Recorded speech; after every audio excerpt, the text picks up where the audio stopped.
शनिदेव हमेशा बुरा नहीं करते, लेकिन जैसे ही जीवन में परेशानी आती है, सबसे पहले लोग शनिदेव को दोष देने लगते हैं।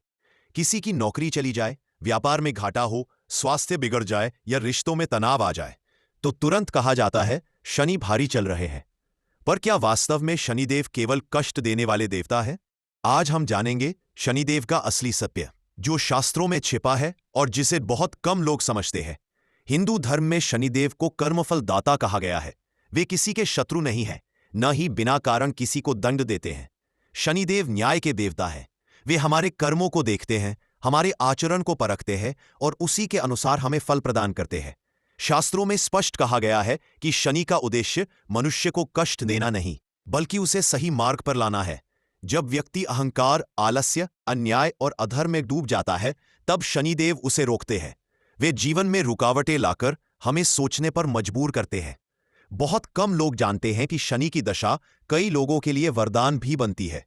जो व्यक्ति ईमानदार होता है, मेहनत करता है और नियमों का पालन करता है, उसके लिए शनि शुभ फल देते हैं। ऐसे लोगों को शनि स्थायी सफलता, सम्मान और आत्मिक बल प्रदान करते हैं। शनि की 7.5 या ढैया में कई लोग आध्यात्मिक रूप से जागृत हो जाते हैं। वे जीवन के वास्तविक उद्देश्य को समझने लगते हैं। शनि हमें धैर्य सिखाते हैं, क्योंकि जो सफलता जल्दी मिल जाती है वह जल्दी चली भी जाती है, लेकिन शनि की कृपा से मिली सफलता जीवन भर टिकती है। रामायण में हनुमान जी और शनिदेव की कथा इसका सुंदर उदाहरण है। जब रावण ने शनिदेव को बंदी बना लिया था, तब हनुमान जी ने उन्हें मुक्त कराया। हनुमान जी की भक्ति और सेवा से प्रसन्न होकर शनिदेव ने वरदान दिया कि जो भी हनुमान जी की शरण में रहेगा, उस पर शनि का प्रभाव कम होगा। यह बताता है कि शनिदेव भक्ति, सेवा और सदाचार से अत्यंत प्रसन्न होते हैं। अब प्रश्न उठता है कि शनिदेव की कृपा कैसे प्राप्त की जाए। इसके लिए किसी डर की नहीं, बल्कि सही कर्मों की आवश्यकता है। शनिवार के दिन शनिदेव के मंत्र का जाप करें, ओम शन शनैश्चराय नमः।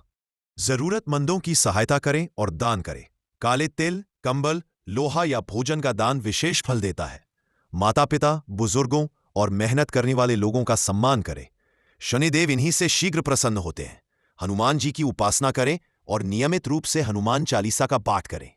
और सबसे महत्वपूर्ण बात, अपने कर्म सुधारें, क्योंकि शनि को प्रसन्न करने का सबसे बड़ा उपाय है सच्चाई, अनुशासन और परिश्रम। याद रखिए, शनिदेव डराने के लिए नहीं आते। वे हमें गिराने नहीं, बल्कि मजबूत बनाने आते हैं। वे जीवन के सबसे कठोर लेकिन सबसे सच्चे गुरु हैं। यदि आप इस सत्य को समझ लें, तो शनि कभी आपके शत्रु नहीं बनेंगे।